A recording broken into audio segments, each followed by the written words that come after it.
Hello viewers, আসসালামু আলাইকুম। Welcome back to Rishu's kitchen.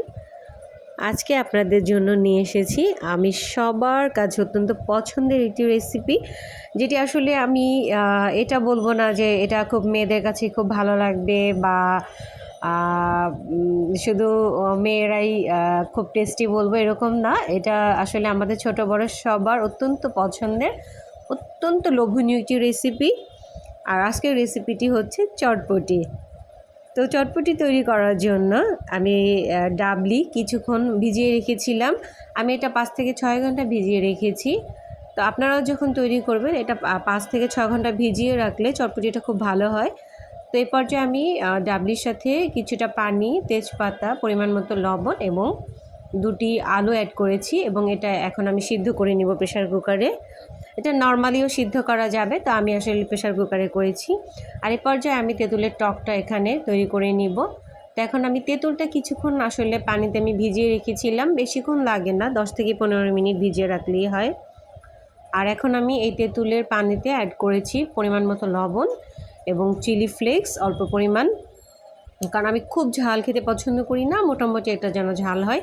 একটু অল্প পরিমাণ জিরার গুঁড়ো। আর এই পর্যায়ে আমি অ্যাড করেছি চটপটি মশলা, খুব অল্প পরিমাণ। আর এটাকে খুব ভালো করে এখন আমি মিক্স করে নিচ্ছি।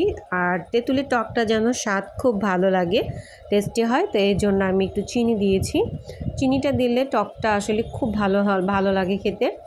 তো আমি সব কিছুই ভালো করে মিক্স করে নিচ্ছি যেন মিশ্রণটা ভালো হয়।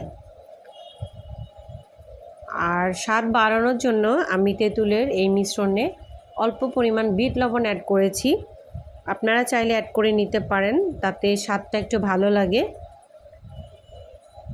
তো তেঁতুলের টকটা ভালো করে একটু মিক্স করে নেড়েচেড়ে আমি তৈরি করে নিচ্ছি। আর চটপটিটা আমি তো হচ্ছে চুলা থেকে নামিয়ে নিয়েছি ডাবলিটা। এখন আমি চটপটি তৈরি করার জন্য সবগুলো উপকরণ যেগুলো আমার প্রয়োজন পরিবেশনের জন্য সব কিছুই আমি কাছে এনে রেখেছি।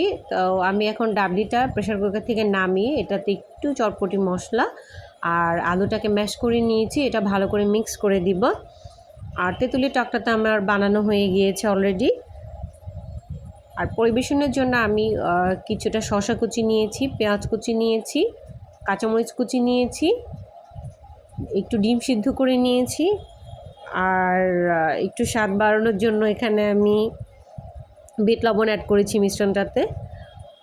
তো এখন আমি সব কিছু দিয়ে এটাকে একটু পরিবেশনের জন্য রেডি করে নিচ্ছি। আর খাওয়ার সময় আমি একটু ফুচকা অ্যাড করে নিব। ফুচকাটা দিয়ে খেলে চটপটির স্বাদটা খুব ভালো লাগে। চটপটি যখন আমরা খাই তখন যদি ফুচকাটা আমরা অ্যাড করি। তো এখন তেঁতুলের টকটা আমি আসলে আমার স্বাদ মতো একটু নিয়ে নিচ্ছি পরিবেশনের জন্য। তো সব কিছু দিয়েই আমার চটপটিটা একদম পরিবেশনের জন্য রেডি হয়ে গিয়েছে। তো আশা করি আপনারাও এই অল্প উপকরণ দিয়ে খুব ঝটপট তৈরি করে নিতে পারবেন চটপটি। আশা করি সবার কাছে ভিডিওটি ভালো লেগেছে এবং যাদের কাছে ভালো লাগবে অবশ্যই লাইক দিবেন, কমেন্টস দেবেন এবং বেশি বেশি করে শেয়ার করবেন সবার সাথে। আর অবশ্যই নতুন নতুন রেসিপি পেতে আমার চ্যানেলটি সাবস্ক্রাইব করে নেবেন। সবাইকে আবারও অসংখ্য ধন্যবাদ, সবাই ভালো থাকবেন। আবারও দেখা হবে নতুন নতুন কোনো রেসিপি নিয়ে আপনাদের সাথে। আল্লাহ হাফেজ, আসসালামু আলাইকুম।